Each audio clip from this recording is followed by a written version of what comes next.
Salve, queridos!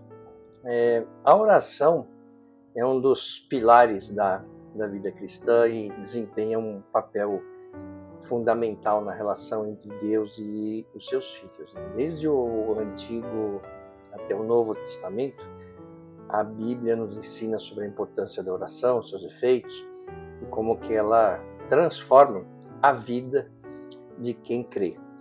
Então, hoje nesse vídeo nós vamos falar sobre o poder da oração, com base nas Escrituras, e nós vamos destacar algumas passagens-chave e explicar por que os cristãos devem adotar esse hábito constantemente para viver uma vida de paz e comunhão com Deus. A oração é um convite divino para a comunhão com Deus e uma demonstração de dependência do seu poder e orientação. Agora é importante também eu dizer que eu não quero com esse vídeo aqui ensinar ninguém a rezar, né? Cada um reza do seu jeito, cada um tem a sua metodologia, o seu horário, a sua forma. Muitas vezes a mãe ensinou, o pai, a avó. Então eu não quero mudar nada disso. Eu só quero, como eu falei, que a gente possa refletir, né, juntos sobre o poder da oração. Então, vamos começar, né? Eu queria falar assim, como que a oração traz paz para a vida. Então, a oração, veja, o que eu estou falando aqui não é minha opinião, eu sempre trago para vocês opiniões de estudiosos, de personagens bíblicos, então aqui não é diferente, né? Então, a oração não apenas nos aproxima de Deus, mas também nos traz paz interior. Por quê? Porque primeiro nos lembra que Deus está no controle de todas as coisas, né? A oração nos dá força para enfrentar dificuldades e também ela nos conecta com a presença e a esperança e as promessas divinas. Você pega o profeta Isaías, por exemplo, no capítulo 26, versículo 3, ele diz assim: Tu conservarás em paz aquele cuja mente está firme em ti, porque ele confia em ti. Então, a oração é um dos maiores presentes que Deus nos deu. Ela, sem dúvida alguma, transforma vidas, traz paz, fortalece a fé e nos aproxima do Criador. Então, ao adotarmos uma vida de oração constante, experimentamos a plenitude da presença de Deus e vivemos uma vida de paz e esperança. Lembrando, mais uma vez eu falo, cada um tem o seu jeito de rezar, o seu momento, a sua forma, né? Existem três pilares principais de uma oração. Primeiro, a humildade. Então, Cristo, né, é uma passagem no livro de Mateus, no capítulo 6, né, que ele fala sobre os religiosos que rezavam na sinagoga. Então está lá no livro de Mateus. E quando orardes, não sereis como os hipócritas, porque gostam de orar em pé nas sinagogas e nos cantos das praças, para serem vistos dos homens. Em verdade vos digo que eles já receberam a sua recompensa. Tu, porém, quando orares, entra no teu quarto e fecha a porta. Orarás a teu pai, que está em secreto, e teu pai, que vê em secreto, te recompensará. Essa passagem faz parte do Sermão da Montanha, onde Jesus ensina sobre a oração verdadeira e introduz o Pai Nosso. Isso está no capítulo 6 de Mateus, se vocês quiserem ver. Onde é que está que Jesus ensina o Pai Nosso aos apóstolos? Está lá no capítulo 6 de Mateus, versículo 9 especificamente. Então ele ensina, né, essa oração como um modelo de oração, porque os apóstolos perguntaram, mas mestre, nos ensina a orar, porque eles viam Jesus orando e falaram, a gente não sabe. E aí então Jesus ensina o Pai Nosso. Então ele enfatiza que a oração deve ser um momento de comunhão sincera com Deus e não uma demonstração para ganhar reconhecimento humano. Ou seja, a crítica que ele faz, as várias, né, críticas que ele faz aos religiosos, é que os religiosos ficavam posando de gente religiosa, de gente importante, lembrando, né, que a religião tinha um poder, vamos dizer assim, um peso social muito grande na época. Não é como hoje, certo?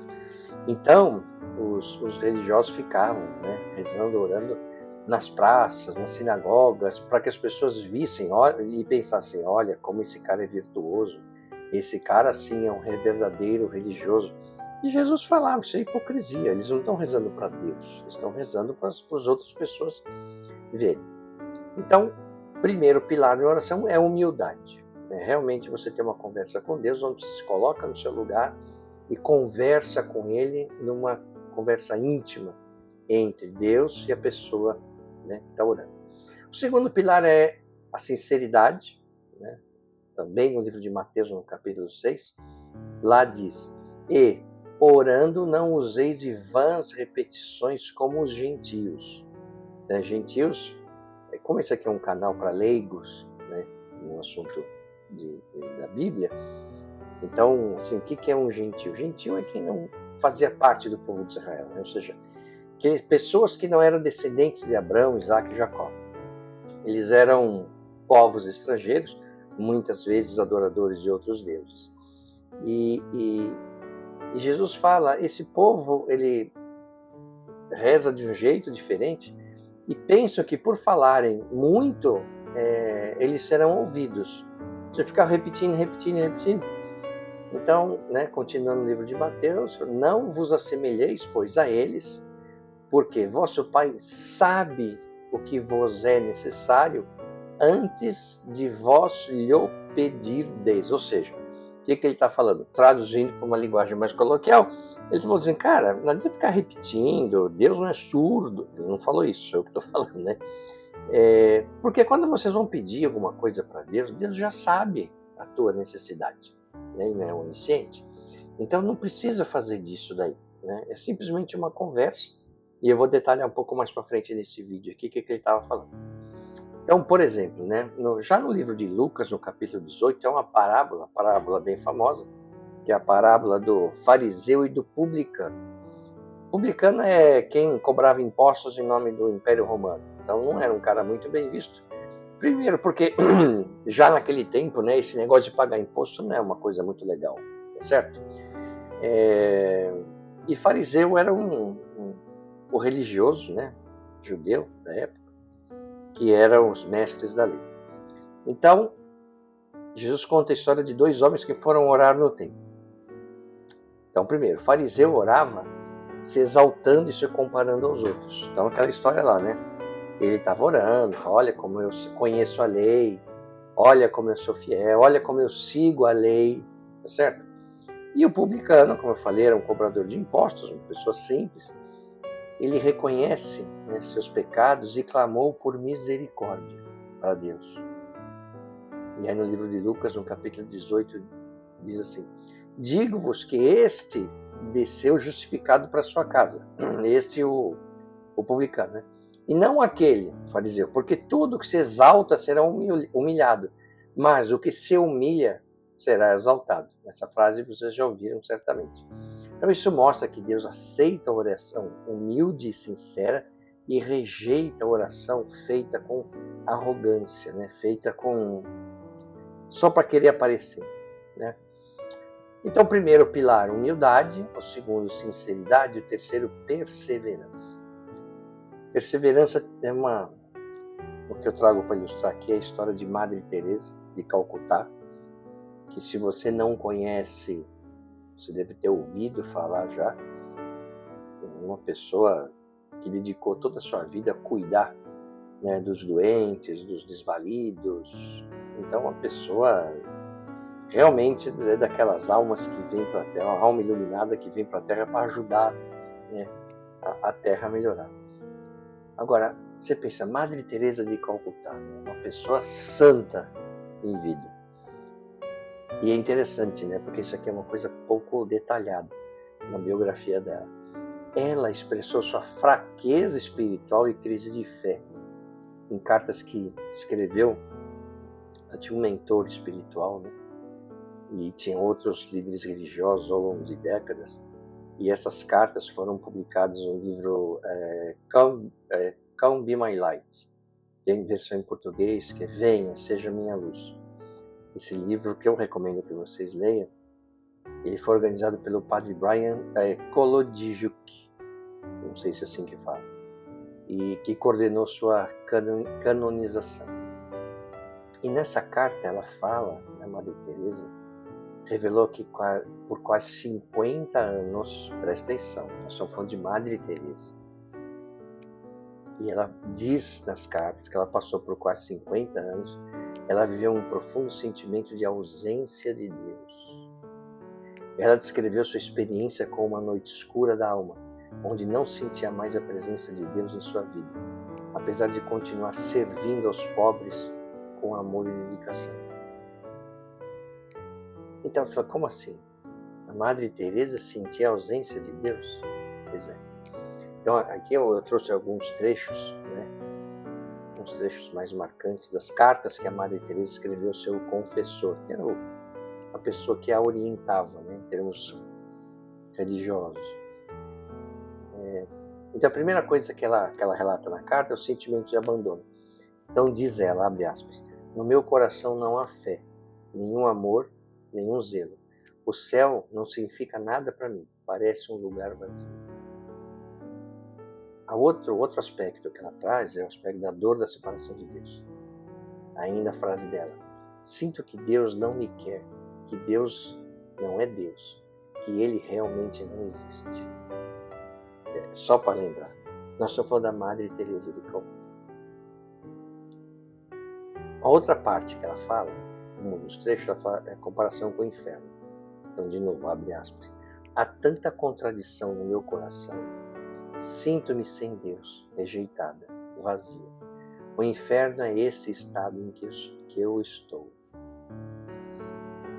Em outro trecho, ela fala mesmo assim, a escolha de continuar mesmo na escuridão.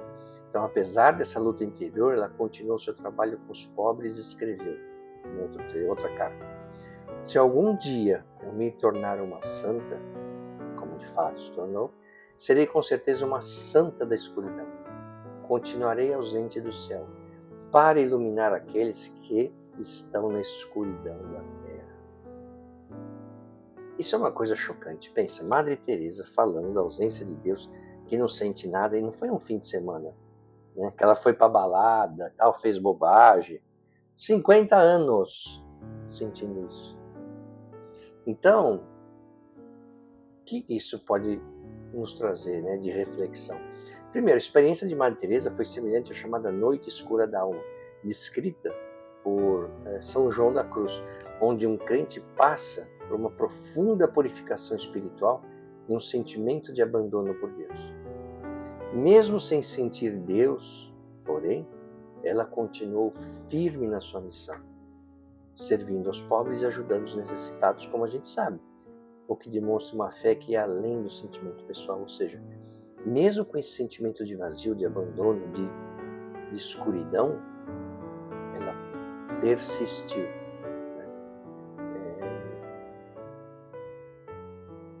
Por isso que esse é o terceiro pilar da oração, é perseverança. Então a história dela é um testemunho poderoso de fé sem consolação, mostrando que a verdadeira devoção não depende apenas das emoções, mas sim de uma entrega constante e incondicional a Deus. Entrega constante e incondicional a Deus. Eu repeti porque eu vou voltar a esse tópico mais para frente, tá? Então, apesar de sua dor espiritual, a Madre Teresa permaneceu como um exemplo de amor e serviço, e claro que a tornou uma das figuras mais respeitadas do cristianismo moderno. Em várias passagens da Bíblia, né, vocês que acompanham o canal aqui já devem ter visto alguns vídeos. Então, eu sempre trago a questão do deserto. Por quê? Porque quem leu a Bíblia, vários livros, o deserto é mencionado. Então, vários, como eu falei,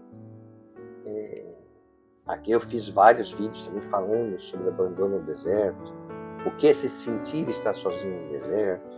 Então, o deserto é uma coisa muito presente nos relatos bíblicos. Então, sei lá, eu acho que se a Bíblia tivesse sido escrita no Brasil, teríamos muitas histórias mencionando uma praia, por exemplo. Né? Por quê? Porque o deserto é muito presente naquela região. Então, o deserto não é que você... Para a gente ver um deserto, você tem que pegar um avião, é longe, né? O deserto mais próximo da gente, acho que é no Chile, tá certo? Então, o deserto para a gente é uma coisa... É uma coisa muito diferente, é como ver neve, né? A gente não tem contato, mas lá não, lá o deserto é assim. Tá no quintal de casa, você olha o deserto, né? Então, mas não é só, né, os relatos bíblicos falam do deserto porque tem essa proximidade geográfica.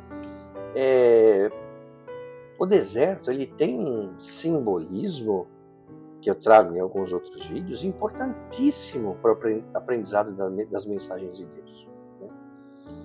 Uma das palavras para deserto em hebraico é midavar. Então, em hebraico, como é que fala deserto? Midavar. Então, mi é a conjunção, trazendo para o português, né? Quem ou o que. Então, por exemplo, Miguel, Mihael, né, significa quem, e Rael é Deus. Então, Miguel, o que significa? Ninguém é como Deus. Já na palavra deserto, midavar, o davar é palavra. Então, midavar é que palavra? Né? Mais ou menos isso significa. De que palavra que você está falando? O que isso significa? Né? Segundo lá as pessoas que lá vivem. Significa que o deserto é o único lugar, presta atenção, silencioso bastante para você ouvir a palavra de Deus. Né? Eu fiz um vídeo aqui, recente, falando do povo dos tuaregs, né? daquele menino que sai de lá, vai morar em Londres, e o repórter pergunta para ele, quando a gente estava grande, o que você mais sentiu de diferença entre viver no deserto e viver aqui na cidade grande? Foi o barulho. O deserto é silencioso, aqui é muito barulho e muita pressa. No deserto a gente não tem nem pressa e nem barulho, né? Então, relembrando, né? Então, assim, os personagens bíblicos iam para o deserto para ouvir a palavra de Deus. Por quê? Porque lá realmente você fica com seus pensamentos, não tem nada para te distrair. Então, relembrando, né? Aquela passagem bíblica que eu falei no começo do vídeo. Tu, porém, quando orares, entra no teu quarto e, fechada a porta, orarás a teu pai, que está em secreto. E teu pai, que vê em secreto, recompensará. Ou seja, o que o texto bíblico, né? O escritor o evangelista está falando. Cara, quando você for orar, ore no silêncio do seu quarto, ou seja, no seu, entre aspas, deserto, em silêncio, porque é uma conversa entre Deus e você. Então, por exemplo, Jesus, né? A gente sabe que Jesus ficou orando 40 dias sozinho no deserto, de novo, 40 que aparece, né? Em jejum, pensa, 40 dias dormindo no deserto, em jejum, dormindo no chão, e para ajudar quem que aparece para tentá-lo? Ou o próprio Satanás. E ainda para ajudar, tinha animais. Pensa, no deserto você está lá, estou sozinho. Não, você tem a companhia de cobras, de coiotes, de ratos, de mosca, muita mosca. Né? Porque a gente acha que deserto é só areia e dura. Não. Né? E ainda para ajudar Satanás lá te atazanando a orelha. Então você imagina a situação. Né? Então ele lá sozinho, orando, passando fome. E ele certamente em suas orações deve ter se perguntado: cara, onde que está o Pai? Porque ele não me responde mais. Pensa bem, quando que Jesus foi para o deserto? Assim que ele foi batizado por João Batista, que era primo dele. Então, quando João Batista o batizou, né, tem aquela passagem que fala da pomba que veio, que era o Espírito Santo, e ouve-se uma voz de Deus falando: esse é meu filho amado em quem eu tenho prazer. E na sequência ele mandou Jesus para onde? Para comemorar, Jesus ganhou um carro, foi para a balada. Não. Deus mandou Jesus para o deserto, para ficar 40 dias. Né? Você pega o livro de Lucas, no capítulo 22, que é outra passagem, vai vendo. Outra passagem. já é a passagem que é perto da crucificação dele. Quando ele é entregue, então, para os romanos, né, para os religiosos do Sinédrio, que vai ter o julgamento dele, depois ele vai ser crucificado. Então, Jesus estava lá com os apóstolos, tal, no jantar da Páscoa. Então, diz Lucas 22, saindo dali, como costumava fazer, ele foi para o Monte das Oliveiras. Os discípulos o seguiram. Quando chegaram a determinado lugar, Jesus disse para os discípulos, orem para que não caiam em tentação. E aí então, aí ele se afastou um pouco, a distância de um arremesso de pedra. Interessante essas comparações, né? A distância de um arremesso de pedra, alguns metros. Ajoelhou-se e orou. E aí diz Jesus, numa frase bem conhecida, num texto bem conhecido, Pai, afasta esse cálice de mim. Quer dizer, ele já sabia o que ia rolar, mas, por favor, não seja o que eu quero, mas sim o que tu queres. Imediatamente um anjo do céu apareceu ao seu lado e o consolou. Jesus orava com tanta intensidade que o suor, como gotas de sangue, escorria por sua face. Aí então, quando Jesus acabou a oração, se levantou, voltou para os discípulos. E o que os discípulos estavam fazendo? Mandando um sono largado. Estava todo mundo dormindo, né? Lucas fala que eles estavam dormindo entorpecidos de tristeza, mas é o único. Mateus e Marcos não fala que eles estavam entorpecidos de tristeza. Fala que estava dormindo mesmo, babando, estava dormindo. E aí Jesus então acordou eles e os censurou. Por que estão dormindo? Levantem-se, orem para que não caiam em tentação. Ou seja, Jesus pediu para que os seus apóstolos orassem por ele, e quando ele volta do alto de sua angústia, suando, transpirando sangue, eles estavam dormindo. Então essas duas passagens, Jesus no deserto 40 dias, sozinho, orando, e Deus não respondia. E aqui no Monte das Oliveiras, ele pede ajuda para os amigos. E quando ele volta, os amigos dormindo. Que eram as pessoas mais próximas de Jesus, né? Os apóstolos. Então, não sei se você já teve alguma experiência parecida, né? Não de estar no deserto, mas de pensar em alguns momentos da vida, onde é que está o Pai? Por que eu oro e ele parece que me abandonou? Onde estão os meus amigos? Vocês, são momentos que todos nós passamos, né? Tenha certeza de que a vida, por vários motivos, ela vai te tentar no deserto. Como assim, Fábio? Vai parecer Satanás? Não. A tentação, quando fala a vida, são as coisas, as dificuldades, os problemas. Eles nos tentam em forma de pensamentos, às vezes de sentimentos também. E esses pensamentos quando esse pensamento ruim tenta te fazer acreditar que você é um fracasso, que você não é uma pessoa amada, que você é uma fraude, que você está perdido, que Deus te abandonou. Essa é uma forma de tentação, vamos dizer assim, contemporânea, né, de Satanás nos atentando no deserto. Aí você fala, pô, mas isso não é justo, esse negócio. Pois é. E o que aconteceu com Jesus no deserto? Foi justo? E na crucificação foi justo? Né? No livro de Marcos, no capítulo 8, está assim, ó. Então, convocando a multidão e juntamente os seus discípulos, disse-lhes, se alguém quer vir após mim, ó, só esse trecho, a si mesmo se negue, tome sua cruz e siga. Então, primeiro, a si mesmo se negue. Ou seja, sim, esqueça das suas questões, de você mesmo, né? Daquelas coisas mesquinhas que a vida insiste em nos levar. Tome a sua cruz e siga. Então, tomar a cruz significa aceitar os sofrimentos e os desafios que vêm com a fé cristã, assim como Jesus sofreu na cruz. Então, Jesus nunca prometeu, me siga que vocês vão ficar de bem com a vida, que vocês vão ter o carro do ano, que vocês vão ter uma casa legal com piscina, que vocês não vão sofrer na terra. É justamente ao contrário. Se você lê, né, os livros da Bíblia, você pode ver. Isso está no Antigo, no Novo Testamento, os profetas.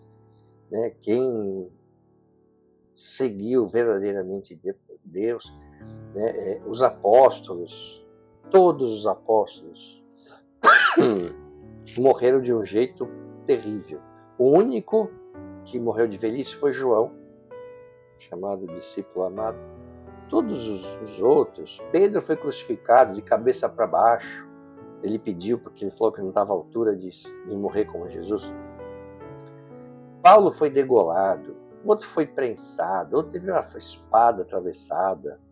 Ninguém morreu tranquilo, só João.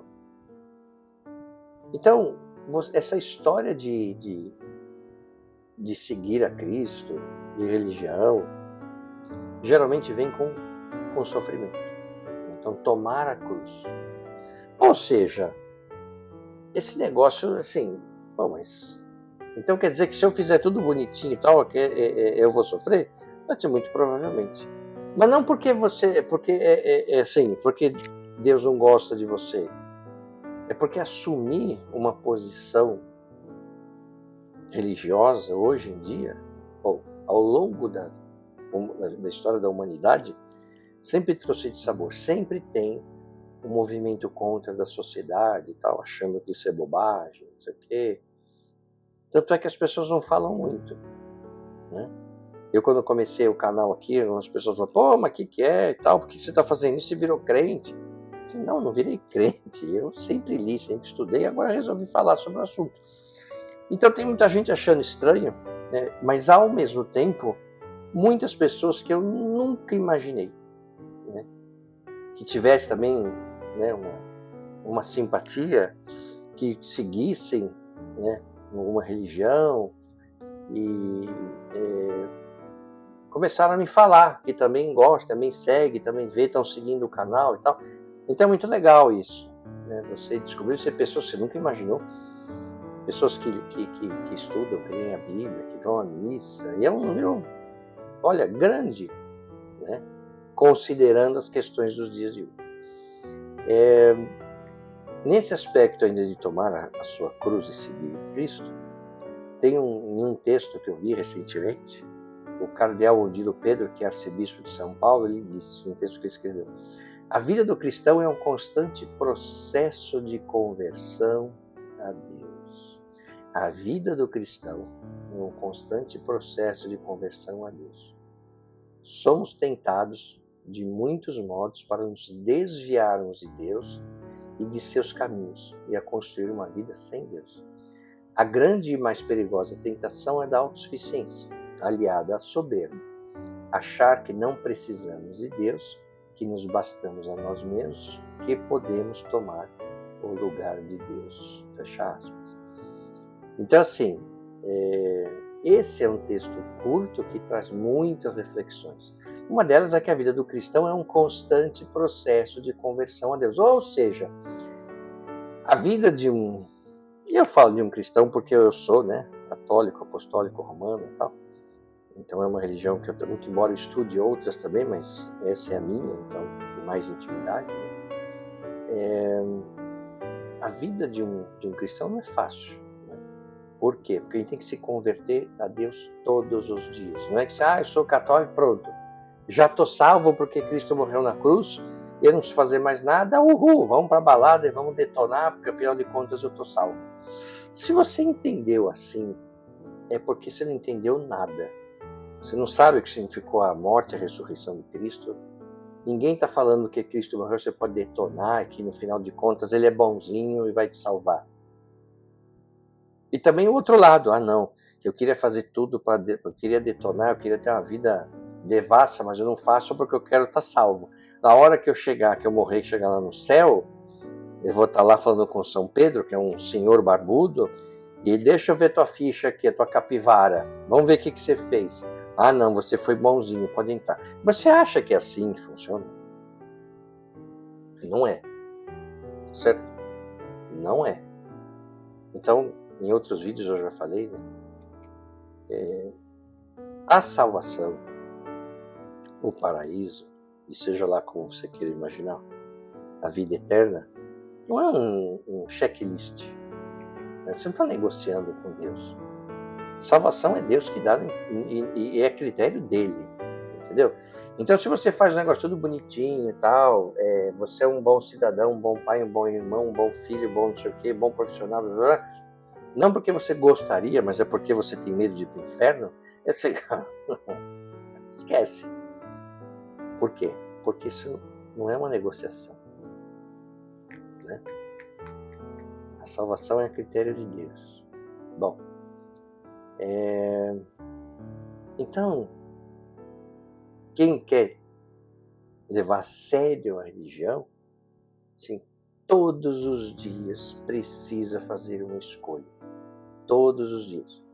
E a maior das nossas escolhas é Deus, né? E nisso a oração nos ajuda muito. Então, não é só oração, né? A oração é uma faceta do todo. Então, a oração, a leitura da palavra, as práticas dos ensinamentos de nossas vidas. Então, assim, não adianta, o cara lê a Bíblia, vai à missa, não sei o que, mas não aplica nada na vida dele, né? Maltrata as pessoas, não é generoso, é um mau caráter, é um corrupto. Você pode ser um mestre na lei. Aliás, essa era a grande crítica de Jesus, né, para os religiosos, que cara, vocês falam um monte de coisa, mas não aplica nada na vida, tá certo? Então, esses aspectos, né, é como a gente tem que passar um antivírus todo dia em nossas vidas contra o mal. Por quê? Porque a gente não nos deixeis cair em tentação, não está lá à toa. A vida, como você fala, ela é muito criativa para nos desviar. Então, relembrando que Madre Teresa, o exemplo dela, que nunca desistiu e continuou orando e mantendo a sua fé, mesmo quando ela não sentia nada, né? Mesmo quando achou que a sua fé era fraca demais, ela não sentia, mas tinha certeza que Deus estava com ela. Ela não sentia, mas ela acreditava que Deus estava com ela. E ela não desistiu. Continuou fazendo o que tinha que fazer, não sei o quê. Agora, você pensa assim, se Madre Teresa, que foi, a mulher que foi, uma santa encarnada, tinha dúvidas sobre a sua fé, calcule nós, que a gente não chega zero nada por cento aos pés de Madre Teresa.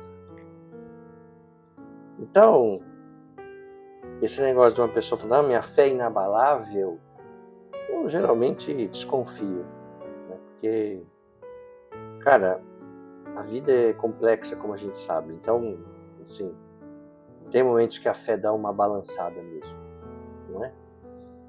E o que a gente pode ter com a oração? Primeiro, acho que a oração ela é uma ferramenta que nos traz paz, né? Quando Cristo fala, paz esteja convosco. Quando Cristo ressuscita, vai encontrar com os discípulos, a primeira coisa que ele fala é a paz esteja convosco, e ninguém acredita, né? Como assim?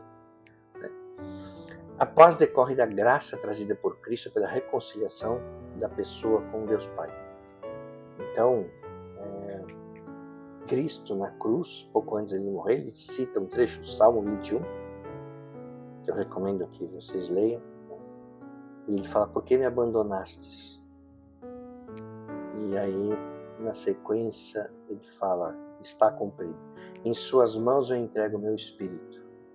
E aí, o sopro e morreu. Ou seja, ele saiu da dúvida, porque me abandonastes, e deu um pulo no escuro, um gesto de fé, que é, em suas mãos eu entrego o meu espírito. Ele sai da dúvida para a paz, por meio da oração. A outra coisa é a capacidade para vivermos a experiência da comunhão, em harmonia com a Santíssima Trindade, que aliás tem um vídeo aqui no canal sobre isso. E a oração, ela tem um papel de nos elevarmos em Deus e não fazer Deus descer até nós. Isso aqui é uma coisa interessante, porque quando a gente ora, quando a gente fala com Deus, gente que eu falo geralmente, talvez não seja o seu caso, mas geralmente as pessoas oram para Deus resolver um BO da pessoa. Me ajuda com isso, me ajuda com aquilo, enfim, e tudo bem com isso também, cada um sabe de si. Mas a oração, ela é colocada de uma forma para fazer Deus vir até aqui, ver o meu problema e resolver.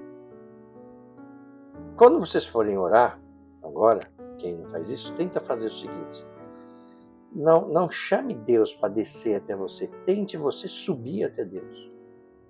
Ou seja, vamos nos tentar fazer um processo de ser menos material e ser mais espiritual. Né? Eu acho que isso é a proposta, né? Toda religião, a oração, é fazer o ser humano subir, ou seja, ficar mais próximo de Deus. Na oração também, Deus fortalece a nossa fé. Então orar que eu falo de um jeito sério, né? Não é orar cumprindo tabela. Você chega à noite cansado e você tem todos os motivos para estar cansado e tal, e vai lá e faz um negócio num ato mecânico enquanto você está lá orando. Pai, não, você está pensando no trabalho, você está pensando na resposta que você podia ter dado para um chefe seu, você está pensando na reunião no dia seguinte. Isso não é oração. Isso não é oração.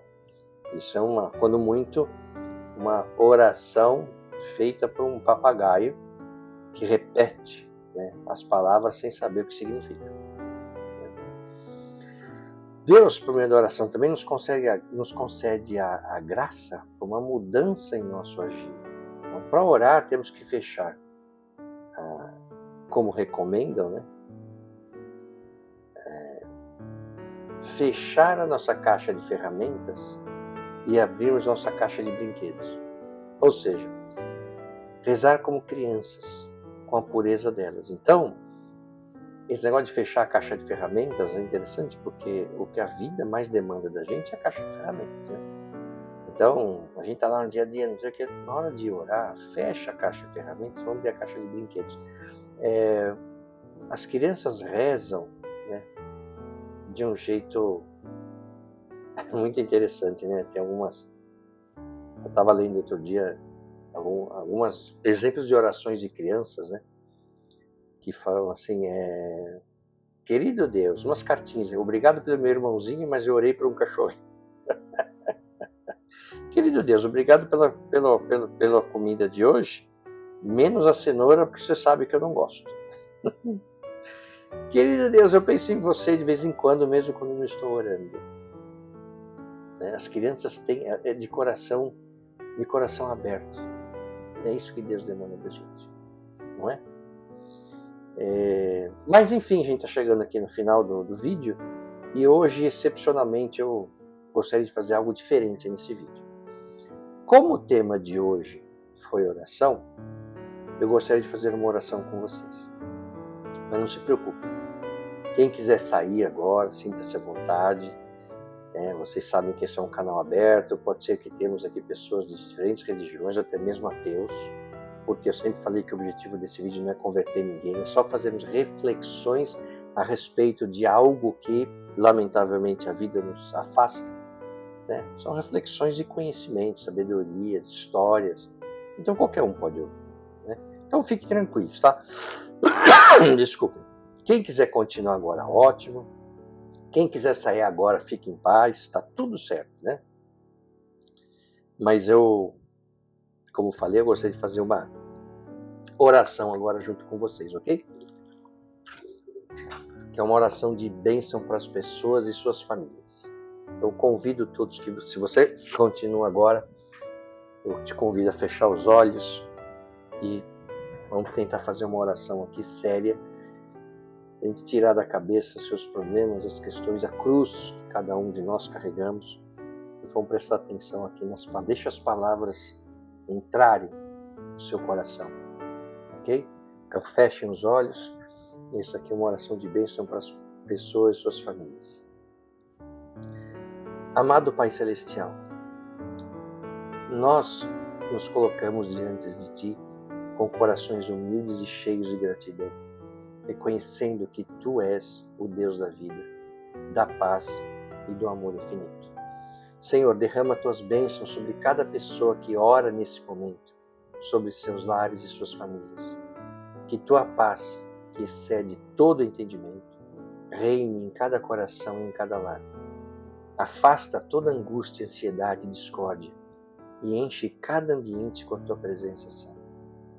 Que o amor entre os familiares seja fortalecido, que haja compreensão, perdão e unidade, refletindo o teu amor entre nós. Pai, abençoa também o trabalho e o sustento de cada família, que não falte o pão de cada dia, que haja prosperidade e segurança em cada lar. Guia-nos em nossos caminhos para que possamos sempre agir com justiça, integridade e generosidade. Senhor, estende tuas mãos poderosas e traz saúde para aqueles que estão enfermos. Restaura os corpos, fortalece os corações e renova as forças dos que se sentem cansados e desanimados. Entregamos tudo em tuas mãos, certo de que tu és o nosso refúgio e fortaleza. Que a tua luz brilhe sobre nós, que tua misericórdia nos envolva e que a tua paz nos acompanhe hoje e sempre. Em nome de Jesus Cristo, nosso Senhor e Salvador. Amém. Fiquem em paz e até o próximo vídeo. O que você acaba de assistir é um resumo, está repleto de simplificações, mas a visão geral é esta mesmo.